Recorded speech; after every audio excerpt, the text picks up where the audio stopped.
दोस्तों, आज की कहानी समर्पित है एक बहुत ही खूबसूरत दंपति डॉक्टर उषा जैन और डॉक्टर राकेश जैन को। दोनों पति पत्नी दिल्ली यूनिवर्सिटी में हिंदी साहित्य के प्रोफेसर हैं और अक्सर इस कहानी को बड़े चाव से अपने विद्यार्थियों के साथ साझा करते हैं। आप भी सुनिए, कहानी भावुक होना मना है।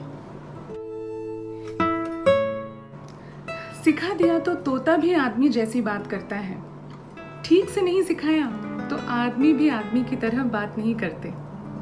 यह सीख पाने वाले दो तोतों की कहानी है ये। जाल में फंसाकर पंडित दीनदयाल जी ने तोतों को बोलना सिखाया था। अपनी सूझबूझ से ये तोते जाल काटकर आजाद हुए थे। तोता कहता है, मनुष्य का दर्शन करना है तो दरवाजे से मत देखो, खिड़की से झांक कर देखो तो बेहतर है। वह धरती पुत्र है, धरती जो सूरज के चारों तरफ चक्कर लगाती है, साथ साथ स्वयं भी अपनी धुरी पर घूमती है। वैसे ही मनुष्य भी एक साथ कई चक्करों में फंसे रहते हैं।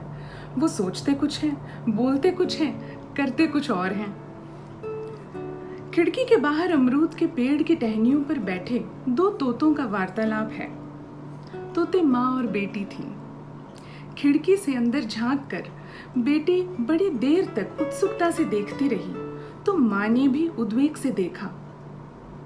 अंदर कमरे में सोफे पर एक नवयुवक चश्मा लगाकर बैठा था।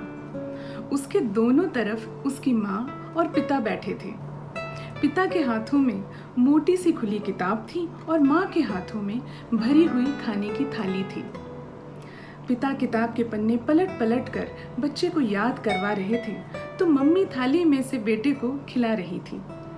लड़का 12वीं के बाद प्री मेडिकल परीक्षा की तैयारी में था। माँ तोता ने बेटी की तरफ देखा तो बेटी चुप थी और चेहरे पर मायूसी और दुख की झलक। बेटी बोली, माँ बाप का प्यार कभी देखा है? नहीं तो देख लो एक बार। जन्म के बाद आपने मेरे मुंह में 2-3 दिन ही दाना डाला था। चौथे दिन मुझे टहनियों से नीचे गिराया था। अपने पैरों पर खड़े होने की चेष्टा में मैं बार बार गिरती गई तो आपने उठाया जरूर, लेकिन फिर कभी मुड़कर नहीं देखा।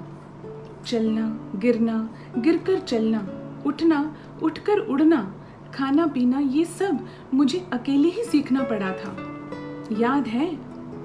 माँ तोता सोच में डूबकर बोली, बेटी, वो तुम जो देख रही हो ना, वो प्यार नहीं है।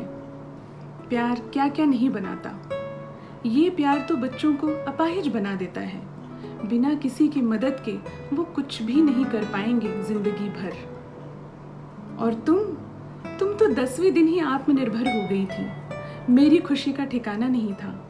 इतने कम समय में अपनी औलाद को आत्मनिर्भर होता देख कौन माँ खुश नहीं होगी, लेकिन उस माँ के नसीब में ये सब कहाँ। इसलिए भावुक मत होना बेटा, सिर्फ सतर्क रहना सीखो।